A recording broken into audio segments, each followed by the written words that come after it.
Salam, selamat pagi bagi kita semua dimanapun kita berada.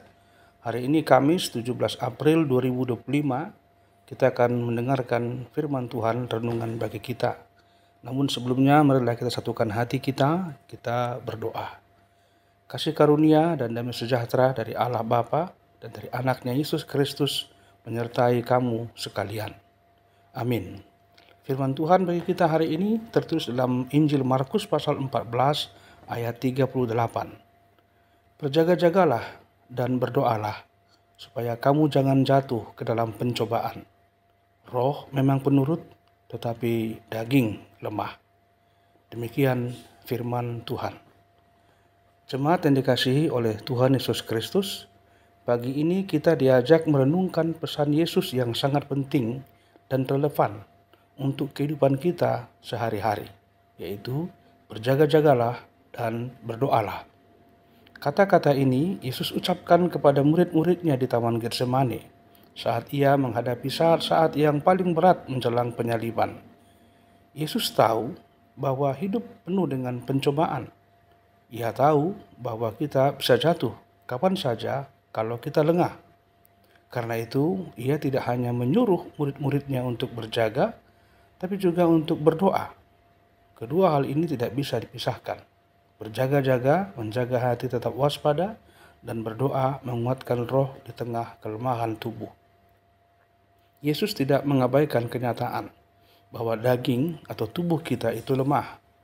Kita cepat lelah, mudah tergoda, gampang marah, atau merasa putus asa. Tapi dengan doa, kita bisa terus disambungkan dengan kekuatan dari Allah sendiri. Doa bukan sekedar rutinitas, tapi tali pengikat antara kita yang lemah dengan Allah yang kuat. Renungan hari ini mengajak kita untuk bertanya pada diri sendiri. Pertama, apakah saya sedang berjaga-jaga dalam hidup saya? Kedua, apakah saya tekun berdoa dalam menghadapi tantangan dan godaan? Ketiga, ataukah saya seperti murid-murid yang tertidur saat seharusnya berjaga? Yesus sedang mengingatkan kita bahwa kehidupan ini adalah sebuah perjuangan rohani. Kita tidak boleh lalai, tidak boleh lelap, atau abai dengan keadaan sekitar kita. Kita harus berjaga dan berdoa supaya kita tidak jatuh ke dalam pencobaan yang setiap hari bisa datang dari berbagai arah, dari dunia, dari orang lain, dan bahkan dari dalam diri kita sendiri, dari hati kita sendiri.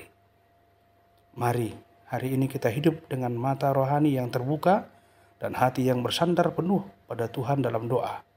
Karena hanya dengan berjaga-jaga dan berdoa, kita bisa tetap setia di tengah dunia yang penuh godaan.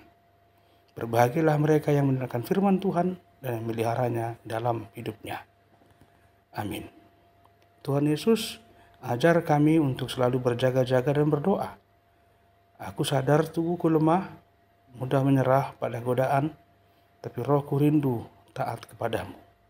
Kuatkan aku hari ini, agar aku tidak jatuh dalam pencobaan dan tetap setia berjalan bersamamu.